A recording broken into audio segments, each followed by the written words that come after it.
last night's... God. Sorry.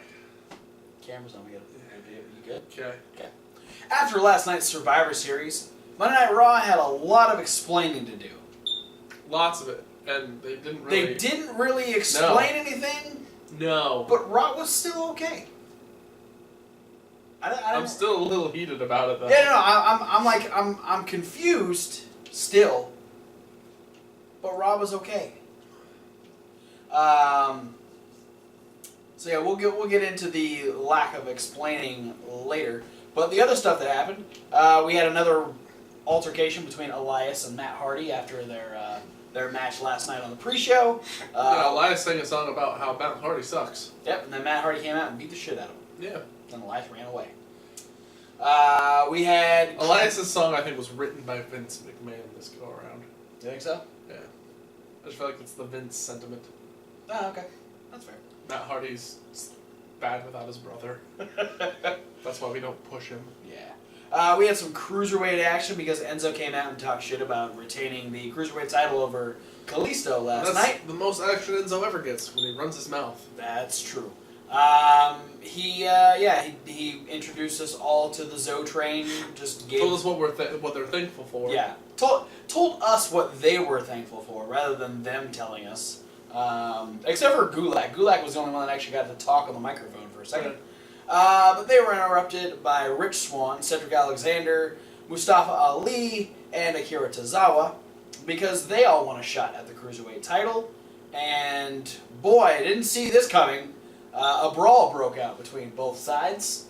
And more on Michael Cole. That was Booker T. Booker T was the one that didn't see it coming. I thought it was Michael Cole. Was it Michael Cole? I think it was Michael Cole. It wasn't Corey Graves. He's the smart one on the Raw commentary team.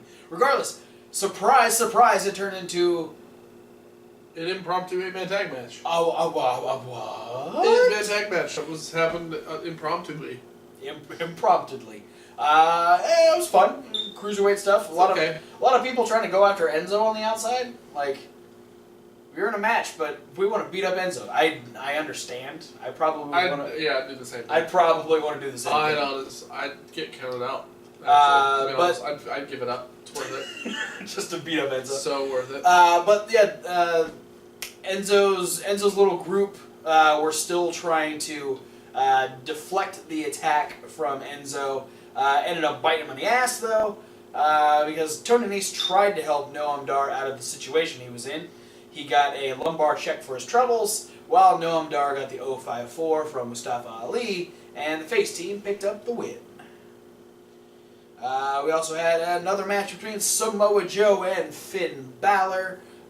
Samoa Joe throwing Finn around like a fucking rag doll this time. He kind of wrecked Finn Balor. Yeah, it was like Finn had a couple little like spurts here and there, but boy, it was the Samoa Joe show. The Joe show? The Samoa show. Samoan Big Show. That's terrifying. But yeah, Finn had his moments here and there. But yeah, Joe pretty much wrecked. Yeah, Joe was tossing him around, like right off the bat, rocked him with a fucking forearm to the face. Yeah. And then just punched him in the corner. It was just Finn couldn't get any sort of bearing back in this match. Was attempting a coup de grace, but Joe was able to get up, like swept his legs out from under him, and dragged him off of the top rope into the coquina clutch, and Finn Balor passed the fuck out. So he didn't tap out or submit, but he still lost. Yeah, he went to sleep. So we're back on the Finn Balor getting jobbed out, guys. I think this is just gonna be like, hey, remember how good their matches were on NXT? We're gonna do it again. Then we had some ladies action. First off, Asuka destroying Dana Brooke. Yes, as anyone could have guessed if you were asking them their predictions of Asuka versus Dana Brooke. Exactly. So yeah, Dana slapped her a couple times, and that was about the extent of it. And then Asuka kicked her in the head. Now, the second situation we have with the ladies, I expected Asuka to get involved. Yeah. Because we had Alexa Bliss come out and say, "Oh, I don't care that I lost to Charlotte. Doesn't matter. I'm still the best on Raw. No one can hold a candle to me."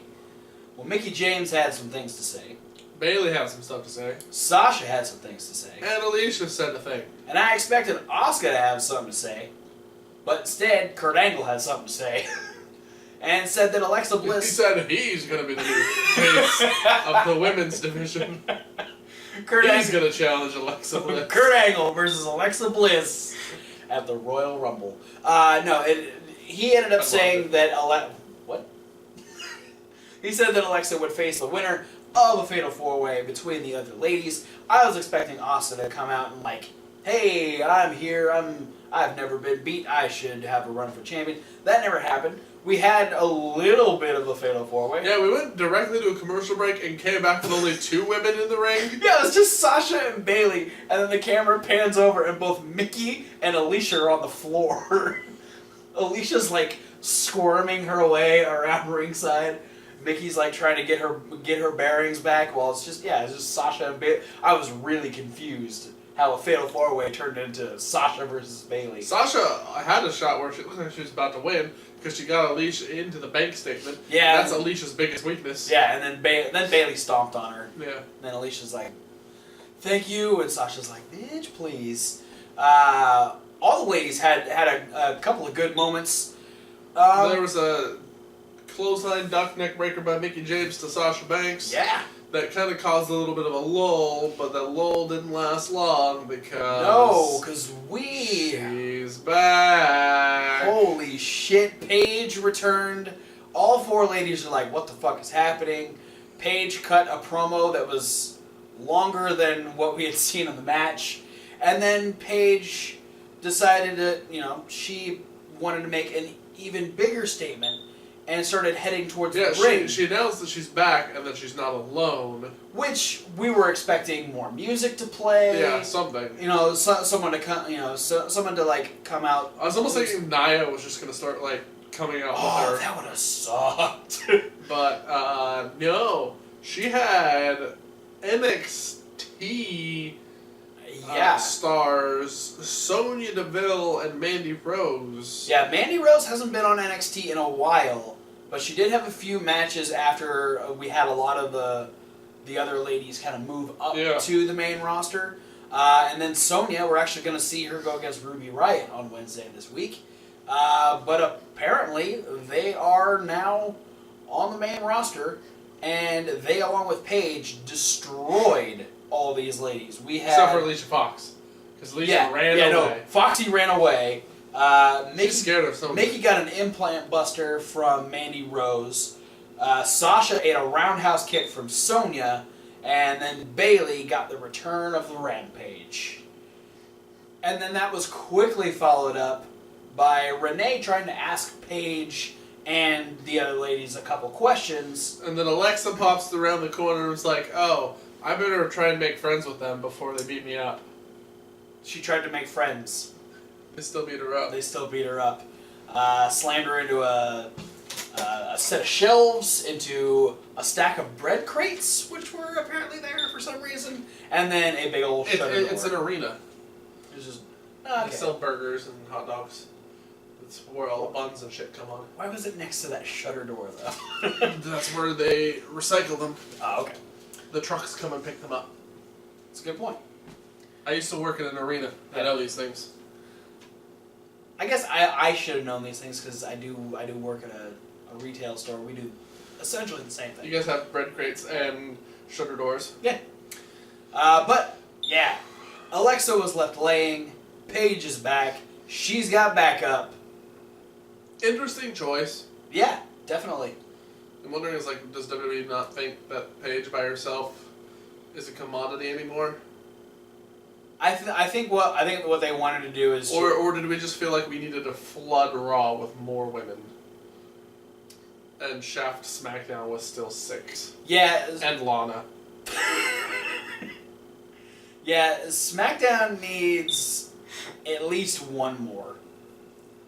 At least. Please. Give some love to SmackDown. Ruby? Oh. Ruby on SmackDown. Put Peyton and Billy on SmackDown. Yeah. I mean, Billy Kay was on that SmackDown once. She was on SmackDown once. It was kind of a big deal. You know, maybe with Peyton not winning the Women's Championship at TakeOver, maybe it's just like, hey, you guys are great. You don't really need the championship. We're just going to move you up. That'd be cool. They could take on the Tea Party. I'd watch it. Cool with it. All right, let's talk about an overarching storyline, sort of. You ready for this? Yeah. You excited for this? Oh, you know it. All right, so we open up Monday Night Raw with Stephanie and Triple H expecting to get the explanation as to what happened in Survivor Series. Yeah. I mean, But Stephanie explicitly mentions at the opening of her statement that Kurt Angle's job, since Raw won not only the Survivor Series match, but the whole night, yeah, that his job is 1,000% intact. so no chance of Kurt Angle losing his job. So then the first thing Kurt Angle does is he comes out and gets right into Triple H's face. Yeah, And immediately Stephanie's like, Kurt, I just told you that you still have your job. Kurt, you're ruining this. So, I mean, not the best first choice. No, and so like Stephanie kind of like calms the situation down a little bit, and then Jason Jordan comes out and he's like, "Oh, fine. If you're not gonna do anything, I want to fight Triple H. Triple H took my spot on Team Raw. Blah blah blah. Oh, Triple H, are you a coward?" And then Stephanie's like, "Do you even hear yourself right now?" Because Triple H isn't afraid of anybody. Except for Braun Strowman. And then Braun Strowman came out. And Triple H ran away. Yeah. Well, he walked away. He's afraid of running because his quads are going to tear. That's true. So then, in all of the chaos, Stephanie decides, well, since Braun and Jason Jordan want to fight, Jason Jordan's going to face Braun Strowman. And they all just kind of went, Yeah. Then, okay, so we had Jason Jordan, like, talking to Kurt Angle, and here's the whole, he's like, oh, my knee hurts. Yeah, he's like, I'm not 100%. I don't know. Which is hilarious to me, because the first thing he did when he got in the ring was he told Triple H, I'm 100%, try and pedigree me now. Yeah. But then he talks to Kurt for a second, and then he goes, you know what? I can beat Braun Strowman. Because when you were in the NCAA, you beat guys that were 70, 80 pounds heavier than you. You won the gold medal and all this stuff. I've got your blood running through my veins. I can beat Braun Strowman. I'm just like, dude, no you can't. You know who else said no you can't? Matt Hardy. Matt Hardy shattered the hopes and dreams that Jason Jordan ever had of beating Braun Strowman. Yeah, he's like, I've learned 3 things over my 10 years with WWE. First one is how many different ways you can use a ladder. Yep. And he's like, and blood is the biggest bond of all, yada yada kind of thing. And that kind of lit Jason Jordan up a little bit, because he's like, thinking because I'm related to Kurt. But he's like, and it's just not, sometimes it's just not your day. And he gave him a little consolatory pat on the shoulder. And so, Jason Jordan still tried to keep his confidence there. I mean, he still went into the match. He did lose to Braun Strowman, but not the way we expected him to lose to Braun Strowman. No, it was a DQ. Because Kane came out, took out the knee of Braun Strowman. After Jason Jordan's knee took itself out. Well, and then proceeded to beat the hell out of Braun Strowman with the chair. And then guillotined him against the ring steps. Yes. With the chair. And Braun Strowman once again refused medical assistance. We actually found this out as Renee was trying to ask Kurt if there was an update on Braun. Kurt was going to the medical team to check on Jason Jordan. And so he's like, Braun left. He's like, if I hear anything, I'll let you know. But I'm checking on Jason right now. So he goes in, he's checking on Jason. Jason's like, ew, my knee. Dad, I let you down, blah, blah, blah. And the Miz came in and said, dude, cancel my match. there's a match. And Kurt Angle said no. Let's tell you. Let's rewind a little bit. We'll tell you how The Miz got himself a match because we were supposed to have Miz TV with Roman Reigns. Roman Reigns. Romansky Reigns. Who? It's a guy. Have you not watched the predictions? No. The prediction for he says people's names really weird. Huh. And he calls him Romansky Reigns. Huh. Right? I mean, it's kind of funny. Teach their own, I guess. You really got to be here sometime when he's here. You might get a kick out of him. You might even like him. Sounds dumb to me. Oh well. But after the Miz he gave a little like, "Hey, good for you, Baron Corbin. You beat me last night." Blah blah blah. Then when he tried to Roman Reigns. he tried to introduce Roman Reigns like 4 times, Roman Reigns. and nothing happened. Roman Reigns. God damn it! I said Roman Reigns. Okay, Vince. And then the Shield came out. Yeah. And no, we do everything together. everything and everyone. Poor Renee. Sorry. Did I take it too far? Did I step over the line? A little bit. My bad. They're married. That's well. Before the Shield got back together. That's true. So they're like, you know, we're not gonna come out one at a time. You know, this is our thing, and Miz is like, no, I specifically said that Roman Reigns is my guest, not Seth Rollins, not Dean Ambrose, and besides, you guys haven't even thanked me for being the reason that you got back together. And the crowd thanked the Miz. Yeah, I should get some royalties from that new T-shirt, and the crowd agreed. Yeah, but eventually, Seth specifically said, hey, regardless of that situation. Oh, Joey fell down. If you're listening to a podcast, you have no idea what just happened. So Seth, they all talked themselves into a circle. Yeah, Seth talked about how him and Dean eventually will become the Raw Tag Team Champions again, and Roman went, hey, whoa, if you guys are gonna have a belt, I want a belt. Yeah. And Seth's like, well, he's getting pre-belt envy. Yeah. Fuck you, Roman. I liked how this whole thing went though. It's like Seth's like, oh well, I guess we don't want to leave you out or anything, but well, Miz has a belt. It's white and shiny. Roman, I like that belt. I like that belt. And so Miz is like, I'm not liking the situation. Roman's like, hey, you're not busy, I'm not busy. What do you say? Dinner? And drinks? Bo said, if you want the champ, you have to go through us. And so and they did. So they went through us, that being Axel and Dallas. And so then Kurt did in fact make the main event match, being Roman Reigns challenging for the Intercontinental Championship. But before that, we had Dean Ambrose in singles action against Sheamus. Yeah, we went to commercial break, we came back, and it was just Dean in the ring. Seth was kind of like behind him. Seth was hanging out. Cesaro came out with Sheamus, obviously. I really enjoyed Dean Ambrose versus Sheamus. This was a good match. They had some good some good segments. Next week, Cesaro versus Seth, probably.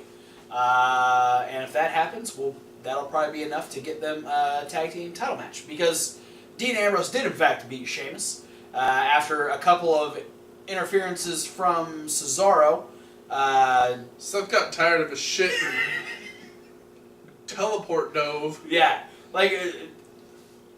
Sheamus was setting up for a bro kick, and Seth just jumps in the ring, and everyone's like, wait, what's happening? And then he just fucking takes out Cesaro, and that was enough of a distraction. My favorite part is Booker said, where the hell did he come from? Like Seth wasn't out there the whole time. That was enough of a distraction to Sheamus just kind of looks for a second and then turns back. He tries to go after Dean. Dean ends up hitting the Dirty Deeds, and Dean Ambrose picks up the win over Sheamus. But then in our main event, Roman Reigns challenged The Miz for the Intercontinental Championship. The Miz had some great counters for Roman Reigns in this. Yeah, chop blocking him out of the air while he was trying to Superman punch. The booting him out of the air and then hitting that spike DDT on the outside. Yeah. Yeah. It wasn't an easy match for Roman. I mean, at first it looked a little easy, but then Miz kind of got into a groove. Miz takes a minute to warm up. Yeah. Once he kind of like feels out the opponent, he finds a weakness and then he'll exploit that, which is what a good heel does. A good heel also has people that come out and fuck with his challenger. At this point, it was the Bar. Still loosely affiliated with the Miz. Bar came out, caused a little bit of a distraction, allowed the Miz to hit the skull crushing finale, which Roman Reigns kicked out of because he's Roman Reigns. Seth and Dean came out. Cesaro took a big ass back body drop. Yeah, Seth Rollins was like, bitch, get out of here. And then Sheamus got dumped into the crowd.